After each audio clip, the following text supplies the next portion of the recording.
আসসালামু আলাইকুম ওরহমতুল্লাহি ওবারাকাতুহু। নামাজের একটা গুরুত্বপূর্ণ মসলা সূত্রা সম্পর্কে আলোচনা হবে ইনশাআল্লাহ। সূত্রা দিয়ে নামাজ পড়াটা কেমন, ওয়াজিব না সুন্নাত, এই সম্পর্কে দুই রকম মতামত পাওয়া যায়। একরকম মতামত হলো সূত্রা দিয়ে নামাজ পড়া ওয়াজিব, যেখানেই নামাজ পড়েন, আপনি মসজিদে পড়েন বা খোলা ময়দানে পড়েন, যেখানেই নামাজ পড়েন সূত্রা দিয়ে নামাজ পড়া ওয়াজিব, এক রকমের মতামত। আর এক রকমের মতামত হলো সূত্রা দিয়ে নামাজ পড়া ওয়াজিব নয়, বরং সুন্নাত। আপনি যেখানেই নামাজ পড়েন, মসজিদে পড়েন বা খোলা ময়দানে পড়েন, সূত্রা দিয়ে নামাজ পড়া সুন্নাত। এই দুই রকম মতামত হলো। अब দুই রকম মতামতের মধ্যে কোনটা মত প্রাধান্য পাবে এই সম্পর্কে আমি যতদূর স্টাডি করেছি আর মোতালা করেছি, তাহকিক করেছি, যেই মতামতটা সূত্রা ছাড়া নামাজ পড়তে নিষেধ আছে, যে সূত্রা করাটা ওয়াজিব, যেই মতামতে বোঝা যাচ্ছে ওই মতামতটা প্রাধান্যপ্রাপ্ত। এই জন্য প্রাধান্যপ্রাপ্ত যে সূত্রার যে হাদিসগুলো আছে এখনই আপনাদের সামনে আমি বর্ণনা করব, ওই হাদিসগুলোতে আমরের সেগা আছে। যেমন রাসূলুল্লাহ সাল্লাল্লাহু আলাইহি সাল্লাম বলছেন, সুনান আবু দাউদের হাদিস, ইজা সাল্লা আহাদুকুম ফালইউসাল্লি ইলা সূত্রা ওয়াল ইয়াদনু মিনহা। এটা সুনান আবু দাউদের হাদিস। আল্লামা মুহাম্মদ নাসিরুদ্দিন আলবানী হাদিসটাকে সহি বলেছেন। তোমাদের মধ্যে যখন কেউ নামাজ পড়বে তো সূত্রা দিয়ে যেন নামাজ পড়ে এবং সূত্রার নিকটে দাঁড়ায়। আরেকটা হাদিস আছে, সেটা ইমাম বাগবির কিতাব শারহুস সুন্নাহর মধ্যে হাদিস আছে, হাদিসটা সহি। হাদিসটা হলো ইজা সাল্লা আহাদুকুম ফালইয়াস্তাতির ওয়াল ইয়াদনু মিনাস সূত্রা। তোমাদের মধ্যে যখন কেউ নামাজ পড়বে তো যেন সূত্রা করে আর সূত্রার নিকটে দাঁড়ায়। ফাইন্না শাইতানা ইয়ামুররু বাইনা ইয়াদাইহি, কেন যে শয়তান মুসাল্লির সামনে দিয়ে পার হয়ে যাবে। আরেকটা হাদিস আছে সহিহ ইবনে খুজাইমার হাদিস, ওটা সহি হাদিস, 800 নম্বর হাদিস। হাদিসটা হলো এই যে লা তুসাল্লে ওয়া ফি রাওয়ায়াতিন লা তুসাল্লু ইল্লা ইলা সূত্রা, সূত্রা ছাড়া তোমরা নামাজ পড়িও না। তো তার মানে এই হাদিসে বলা গেল সূত্রা ছাড়া নামাজ পড়িও না, আর ওই হাদিসগুলোতে বলা হলো সূত্রা দিয়েই নামাজ পড়ো। আর এইগুলো আল আমর লিল ওয়াজুব, আমরের সেগা ব্যবহার হয়েছে, আমর ওয়াজিবের জন্য ব্যবহার হয়। এই আমরকে নদবের দিকে নিয়ে যাওয়ার যে দলিলগুলো আছে, ওই দলিলগুলো কয়েকটা আমি আপনাদেরকে বলছি জয়ীফ আছে। যেমন সুনানে আবু দাউদের হাদিস 704 নম্বর হাদিস, সুনানে আবু দাউদের হাদিস 718 নম্বর হাদিস। এই হাদিসগুলোতে বোঝা যাচ্ছে যে সূত্রা দিয়ে নামাজ পড়াটা ওয়াজিব আর জরুরি লয়, কিন্তু এই দুটোই হাদিসকে আল্লামা মুহাম্মদ নাসিরুদ্দিন আলবানী জয়ীফ করে দিয়েছেন। আরেকটা হাদিস আছে সহিহ ইবনে খুজাইমাতে, আর হাদিস নম্বর হচ্ছে 838 আর 839 নম্বর। আর মুসনাদে বাজ্জারের হাদিস 4951 নম্বর হাদিস। আর মুসনাদে বাজ্জারের হাদিসটাকে হাফিজ ইবনে হাজার আসকালানি রহমতুল্লাহ আলাই ফতুল বারির মধ্যে নিয়ে এসেছেন, যে রাসূলুল্লাহ সাল্লাল্লাহু আলাইহি সাল্লাম নামাজ পড়ছিলেন, আর ফরজ নামাজ পড়ছিলেন, আর রাসূলুল্লাহ সাল্লাল্লাহু আলাইহি সাল্লামের সামনে সূত্রা ছিল না। এই হাদিসটা কেমন? এই হাদিসটাও জয়ীফ। ইমাম ইবনে খুজাইমা উনি নিজেই জয়ীফ বলেছেন।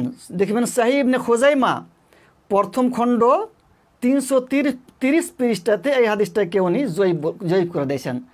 তার মানে এই হাদিসটাতে সহিহ ইবনে খুজাইমা, মুসনাদে বাজ্জারের এই হাদিসটাতে বোঝা যাচ্ছিল যে সূত্রা দিয়ে নামাজ পড়া জরুরি লয়, সুন্নাত, কিন্তু হাদিসটা এটা জয়ীফ। আরেকটা হাদিস মুসনাদে আবি আলাতে আছে, মুসনাদে আবি আলা 2423 নম্বর হাদিস, ইবনে আব্বাস থেকে বর্ণিত। এই হাদিস থেকেও বুঝতে পারা যাচ্ছে যে সূত্রা দিয়ে নামাজ পড়া ওয়াজিব বা জরুরি লয়, বরং সুন্নাত, কিন্তু এই হাদিসটাও জয়ীফ। আল্লামা মোহাম্মদ নাসিরুদ্দিন আলবানী সিলসিলাতুল আহাদিস জাইফা ওয়াল মওজুআ ওয়া আসারুহা সাইয়্যিফ ফিল উম্মাহ এই কিতাবের মধ্যে হাদিস নম্বর 5814 মধ্যে হাদিসটাকে জয়ীফ করে দিয়েছেন। শুধু এখন বাঁচছে একটা হাদিস যেটা দলিলে পেশ করা হয় ওজুবকে নদবের দিকে নিয়ে যাওয়ার জন্য, সূত্রার ওজুবকে সুন্নতের দিকে নিয়ে যাওয়ার জন্য, সেটা হচ্ছে সহিহ বুখারীর হাদিস। রাসূলুল্লাহ সাল্লাল্লাহু আলাইহি ওয়াসাল্লাম মিনাতে নামাজ পড়ছিলেন, আর মিনাতে নামাজ পড়তে গিয়ে সেখানে শব্দ চলে এসছে। হাদিসে ইবনে আব্বাস রাদিয়াল্লাহু তাআলা আনহু বর্ণনা করছেন যে এলা গায়রে জেদারিন, রাসূলুল্লাহ সাল্লাল্লাহু আলাইহি ওয়াসাল্লাম দাওয়াল ছাড়া অন্যদিকে মুখ করে নামাজ পড়ছিলেন। এলা গায়রে জেদারিন, আর উনি বলছেন যে দেওয়াল ছাড়া অন্যদিকে মুখ করে নামাজ পড়ছিলেন। আমি গাধার উপরে সওয়ার হয়ে গেলাম, গাধা ছেড়ে দিলাম, চড়তে লাগলো, আর আমি কাতারের মধ্যে এক ধার দিয়ে ঢুকলাম, আর এক দিক দিয়ে বেরিয়ে গেলাম।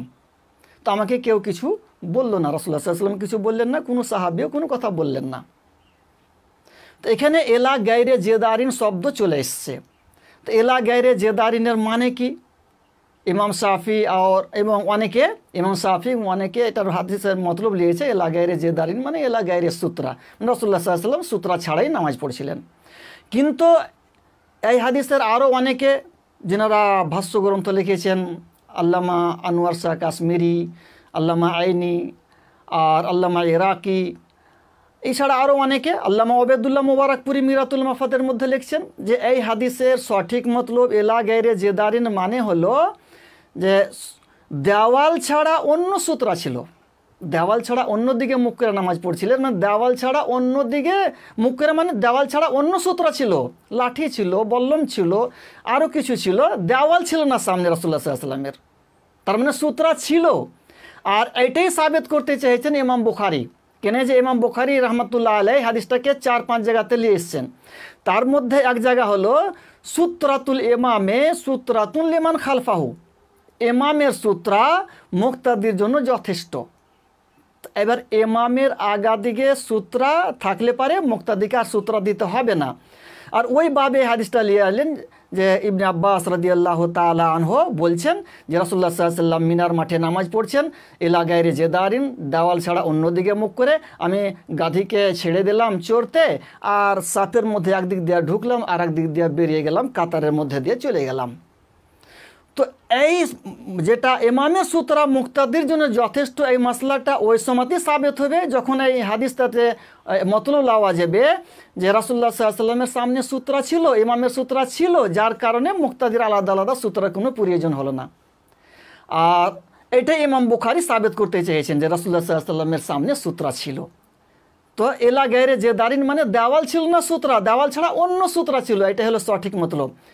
আল্লামা উসাইমিন ফাতাওয়ার মধ্যে মাজমুয়া ফাতাওয়া রাসাইল উসাইমিনের মধ্যে উনি লিখছেন, আরও অনেকে ভাষ্যকার লিখেছেন যে গায়রাটা সিফাত হয়ে ব্যবহার হয়, এলা গায়রে জেদার, গায়রেটা সিফাত, তার মানে আর মৌসুফ এখানে মাহজুব আছে, মৌসুফ এখানে লুকায়িত আছে। মৌসুফ কি? এলা শাইইন গায়রে জেদার, রাসূলুল্লাহ সাল্লাল্লাহু আলাইহি ওয়াসাল্লাম নামাজ পড়ছিলেন কোনো দিকে একটা জিনিসের দিকে মুখ করে যেটা দেওয়াল ছিল না, এলা শাইইন গায়রে জেদার। তো কোনো জিনিস ছিল, বল্লম ছিল, লাঠি ছিল, কিছু ছিল, দেওয়াল ছিল না। তার মানে এই হাদিসটাও যে সূত্রার হাদিসের ওজুবকে নদবের নিয়ে যাওয়ার জন্য দলিল হবে না। তার মানে প্রাধান্য প্রাপ্ত কল যেটা বোঝা যাচ্ছে সেটা এটাই যে সূত্রা দিয়ে নামাজ পড়াটা জরুরি। খैर আপনার যদি মনে হয় যে না আমি সূত্রা দিয়ে জরুরি মানলাম না, তো সুন্নাত তো মানতে হবে, কিন্তু সুন্নাত দুটাই কল, একটা হলো সূত্রা দিয়ে নামাজ পড়া জরুরি ফরজ ওয়াজিব, আর একটা হলো সুন্নাত। সুন্নাত মানেন চাহে ফরজ মানেন, ফরজ মানলো সব জায়গায় ফরজ হবে, মসজিদও ফরজ হবে, বাইরেও ফরজ হবে, আর সুন্নাত মানলো সব জায়গায় সুন্নাত হবে, মসজিদও সুন্নাত হবে, বাইরেও সুন্নাত হবে। এবার মসজিদে সূত্রা দেওয়ার দলিল আছে কি না আছে এটা দেখতে হবে। তো এই সম্পর্কে সহিহ বুখারীতে হাদিস আছে, সহিহ বুখারীর হাদিস সূত্রগুলো যে হাদিসগুলো আছে 500 নম্বরের পরে পরে 502, 503 এই ধরনের শুরু হয়েছে। তো 502 নম্বর যেটা হাদিস, ওইটা হাদিস হলো এই যে সালমা ইবনে আকওয়া রাদিয়াল্লাহু তাআলা আনহু প্রত্যেক দিন একটা খাম্ভা করে মসজিদে নববীতে একটা খাম্ভাকে সামনে করে, পিলারকে সামনে করে, একটা থামকে সামনে করে নামাজ পড়তেন। তো ওনাকে জিজ্ঞাসা করা হলো যে আপনি এই থামটাকে সামনে করে কেন নামাজ পড়ছেন? উনি বললেন যে রাই তো রাসূলুল্লাহ সাল্লাল্লাহু আলাইহি সাল্লাম ইয়াতাহাররা হাজা, আমি রাসূলুল্লাহ সাল্লাল্লাহু আলাইহি সাল্লামকে দেখেছি এই থামকে এই পিলারকে সামনে করে নামাজ পড়তে, যার কারণে আমি নামাজ পড়ছি। তো রাসূলুল্লাহ সাল্লাল্লাহু আলাইহি সাল্লাম মসজিদে নববীর মধ্যে একটা থামকে একটা পিলারকে সামনে করে নামাজ পড়তেন। তো পিলারকে সামনে করতেন কেন? সুতরার জন্য। তো মসজিদে সুতরা করার দলিল হয়ে গেল। তারপর সহিহ বুখারীতে দলিল হয়, তারপরই হাদিস আছে বাবু সালাতে ইলাল উস্তুয়ানার মধ্যে আনাস বিন মালিক রাদিয়াল্লাহু তাআলা আনহু বর্ণনা করছেন, রায় তো কেবারা সাহাবী রাসূলুল্লাহ সাল্লাল্লাহু আলাইহি সাল্লাম ইয়াবতাদিরুনা ইলা সাওয়ারি, আমি দেখতাম যে রাসূলুল্লাহ সাল্লাল্লাহু আলাইহি সাল্লামের বড় বড় সাহাবা একরাম যখন মাগরিবের আজান হয়ে যেত তো খাম্বার দিকে দৌড়তেন। তো খাম্বার দিকে কিনে দৌড়তেন এই জন্য যে খাম্বাকে পিলারকে সামনে করে সুতরা করে নামাজ পড়বেন, যার কারণে। ওই বাবু সালাতে ইলাল উস্তুয়ানা, এই বাবি তালিকান মুআল্লাকান একটা হাদিস লিখেছেন উমর রাদিয়াল্লাহু তাআলা আনহু একজন লোককে দুই পিলারের মধ্যে নামাজ পড়তে দেখছেন, একটা পিলার মধ্যখানে নামাজ পড়ছেন। উনার গর্দন ধরে উমর রাদিয়াল্লাহু তাআলা আনহু একটা পিলারের সামনে নিয়ে চলে গেলেন আর বললেন সল্লি ইলাইহা, এই পিলারটাকে সামনে করে নামাজ পড়ো। কেনে পিলারের সামনে নিয়ে গেলেন ওনাকে? হাফিজ ইবনে হাজার আসকালানী রাহমাতুল্লাহ আলাইহি ফাতুল বারীর মধ্যে লিখছেন যে ওই মানুষটার নামাজ জেনে সূত্রাকে সামনে করা হয়, পিলারকে সামনে করা হয়, যার কারণে উমর রাদিয়াল্লাহু তাআলা আনহু বললেন এই পিলারকে সামনে করে নামাজ পড়ো। তো এই হাদিসটাও দলিল হয়ে গেল যে মসজিদে পিলারকে সামনে করে সূত্রা করে নামাজ পড়তেন সাহাবা একরাম, আর উমর রাদিয়াল্লাহু তাআলা আনহু পিলারকে সামনে করে সূত্রা করে নামাজ পড়তে বললেন ওই লোকটাকে। আরও শুনেন, এই সম্পর্কে সরাসরি দলিল হয়ে যাবে খানিকটা সরাসরি। সহিহ বুখারীর হাদিস আছে 506 নম্বর হাদিস, আবু সাঈদ খুদরি রাদিয়াল্লাহু তাআলা আনহু নামাজ পড়ছেন। তো কি শব্দ এসে? ইউসাল্লি ফি ইয়াউমি জুমাতিন ইলা শাইইন ইয়াসতুরুহু মিনান নাস। আবু সাঈদ খুদরি রাদিয়াল্লাহু তাআলা আনহু জুমার দিনে সূত্রা করে নামাজ পড়ছেন। এর মধ্যেই কাবিলায়ে বানু আবু মুয়াতের একজন যুবক আবু সাঈদ খুদরি রাদিয়াল্লাহু তাআলা আনহুর সামনে দিয়ে পার হতে চাইলেন। তো এইভাবে নিষেধ করলেন, পার হতে দিলেন না। যুবক এদিকে ওদিকে তাকালো, কোনো ফালাম ইয়াজিদ মাসাগান, কোনো রাস্তা পেল না। আর আবার ওই আবু সাঈদ খুদরি রাদিয়াল্লাহু তাআলা আনহুর সামনে দিয়ে পার হতে লাগলো। তখন দ্বিতীয়বার যখন এসেছে তা আবু সাঈদ খুদরি রাদিয়াল্লাহু তাআলা আনহু জোরে ধাক্কা দিয়েছে, মনে হচ্ছে পাছার ভারে পড়ে গেল। তো যুবকটা দুঃখ পেল। মারওয়ান মদিনার তখন গভর্নর, মারওয়ানের কাছে গিয়ে কেস করে দিল যে আমাকে আবু সাঈদ খুদরি রাদিয়াল্লাহু তাআলা আনহু নামাজ পড়তে পড়তে মেরেছে।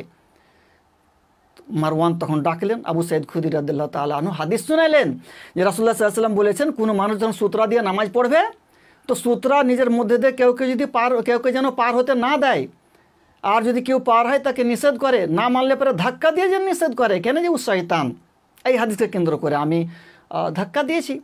তো এই হাদিসটাতে বোঝা গেল যে জুমার দিন আবু সাঈদ খুদরি রাদিয়াল্লাহু তাআলা আনহু সূত্রা দিয়ে নামাজ পড়ছেন। মসজিদের কথা এলো না, কিন্তু মদিনার ঘটনা, মারওয়ান মদিনার গভর্নর ওর কাছে যা কেস করলে, তো মদিনাতে নামাজ পড়লেন, তার মানে সফরে না বাড়িতে। আর জুমার দিন জুমার নামাজ যদি হাজারে হয় তো মসজিদে হয়, তো মসজিদে তার মানে উনি সূত্রা দিয়ে নামাজ পড়ছেন। হাফিজ ইবনে হাজার আসকালানী ফাতুল বারীর মধ্যে লিখছেন, ইমাম আবু নুয়াইমের কেতাবুস সালাতের হাওয়ালা দিয়ে যে বাইনামা আবু সাঈদ খুদরি কাইমান ইউসাল্লি ফিল মসজিদ, আবু সাঈদ খুদরি রাদিয়াল্লাহু তাআলা আনহু মসজিদে নামাজ পড়ছিলেন, এই ঘটনা হয়ে গেল। তো এই হাদিসটা দলিল হয়ে গেল মসজিদে সূত্রা দেওয়ার। আরেকটা হাদিস মুস্তানাদ ইবনে আবি শাইবার আনাস ইবনে মালিককে সম্পর্কে আসছে, রায় তো আনাস ইবনে মালিকিন ফিল মসজিদিল হারাম কাদ নাসাবা আসান ইউসাল্লি ইলাইহা। আনাস ইবনে মালিককে আমি দেখলাম মসজিদে হারামে লাঠি গেড়ে দিয়েছে আর লাঠিকে সামনে করে নামাজ পড়ছেন। আব্দুল্লাহ ইবনে উমর রাদিয়াল্লাহু তাআলা আনহু সম্পর্কে এসে মুস্তানাদ ইবনে আবি শাইবাতে আব্দুল্লাহ ইবনে উমর যখন মসজিদের কোনো পিলার পেতেন না সূত্রার জন্য, তখন কি করতেন? নাফিকে বলতেন ওয়াল্লিনি জাহারাক, ওইদিকে মুখ করে লাও, আর ওনাকে সামনে করে নামাজ পড়ে নিতেন। এত সব হাদিস, এইগুলো দলিল, সরাসরি দলিল যে সাহাবা একরাম এবং রাসূলুল্লাহ সাল্লাল্লাহু আলাইহি সাল্লাম মসজিদেও সূত্রা করে নামাজ পড়তেন। তো মসজিদে সূত্রা করতে হবে, তো মসজিদে সূত্রার কি মতলব, কত দূরে দাঁড়াইতে হবে, কিভাবে কি করতে হবে, এই সম্পর্কে সহিহ বুখারীর হাদিস আর সুনান আবু দাউদের হাদিসটা এসেছে বাবুস সালাতে ফিল কাবা।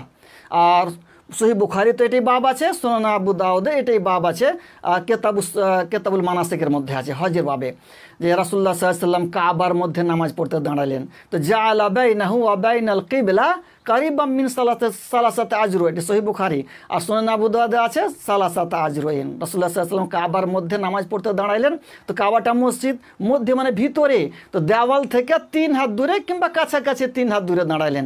তো রাসূলুল্লাহ সাল্লাল্লাহু আলাইহি ওয়াসাল্লাম নিজে আমল করে দেখিয়ে দিলেন, মসজিদে যদি কেউ নামাজ পড়ে, ঘরে যদি কেউ নামাজ পড়ে, ঘেরার মধ্যে নামাজ পড়ে, তো দেয়াল থেকে, কিবলার দেয়াল থেকে 3 হাত দূরে দাঁড়াইতে হবে। এটাই হয়ে গেল মসজিদের সূত্রা।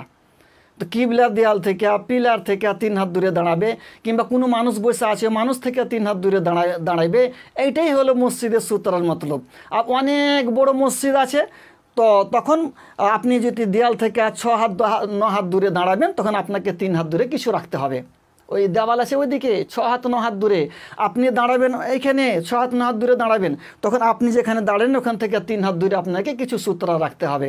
আরেকটা হাদিসের উপরে চিন্তা ভাবনা করেন, সহিহ বুখারী মুসলিমের হাদিস, কানা বাইনা মুসাল্লা রাসূলুল্লাহ সাল্লাল্লাহু আলাইহি ওয়াসাল্লাম ওয়া বাইনাল জিদার কাকাদরি মাম্মার রিশাদ। আর কোন হাদিসে আছে মাম্মার রুশাদ, রাসূলুল্লাহ সাল্লাল্লাহু আলাইহি ওয়াসাল্লামের সাজদার জায়গা আর দেয়ালের মধ্যে একটা ছাগল পার হওয়ার মতন জায়গা থাকতো, ওর চাইতে বেশি জায়গা থাকতো না। তো আপনি দেয়াল ওখানে আছে, 6 হাত 9 হাত দূরে দাঁড়াবেন, তো আপনার সাজদা এখানে পড়বে, এতটা জায়গাতে অনেক কিছু পার হয়ে যাবে। আর সেখানে কি হাদিসটাতে হইলো সহিহ বুখারীর হাদিসে, যে সাজদার জায়গায় দেওয়ালের মধ্যে শুধু একটা ছাগল পার হওয়ার মতন জায়গা থাকে, তার চাইতে বেশি জেনে জায়গা না থাকে। তাই এই সমস্ত হাদিসগুলো দলিল হয়ে যাচ্ছে যে মসজিদের মধ্যেও সূত্রা দিয়ে নামাজ পড়া জরুরি। এবার মনে করেন, আপনি মনে করেন যে আমি সূত্রাকে জরুরি মনে করি না, সুন্নাত মনে করি, তো আপনার মোতাবেক সুন্নাত যদি আপনি মনে করেন, তো আপনার মোতাবেক মসজিদে সূত্রা দিয়ে নামাজ পড়া সুন্নাত হয়ে গেল। আর যারা ওয়াজিব আর জরুরি, যেমন আল্লামা আলবানী জরুরি বলছেন, তো ওনারা জরুরি মনে করছেন, তো ওনাদের নিকটে মসজিদে সূত্রা দিয়ে নামাজ পড়া জরুরি হয়ে গেল। তো আপনি যদি জরুরি মনে করছেন সূত্রাকে, তো মসজিদে হোক বা খোলা ময়দানে হোক সব জায়গাতে সূত্রা দিয়ে নামাজ পড়া জরুরি হবে। আর আপনি যদি মনে করছেন যে সুন্নাত, তো মসজিদও সুন্নাত হবে আর বাইরেও সুন্নাত হবে। অতএব আমাদেরকে সুন্নাত এবং রাসূলুল্লাহ সাল্লাল্লাহু আলাইহি ওয়াসাল্লামের হাদিস মোতাবেক নামাজ পড়তে হবে। আর সূত্রার ওপরে যেন আমরা আমল করি, আল্লাহ তাআলা যেন আমাদেরকে তৌফিক দেন। আসসালামু আলাইকুম ওয়া রাহমাতুল্লাহি ওয়া বারাকাতুহু।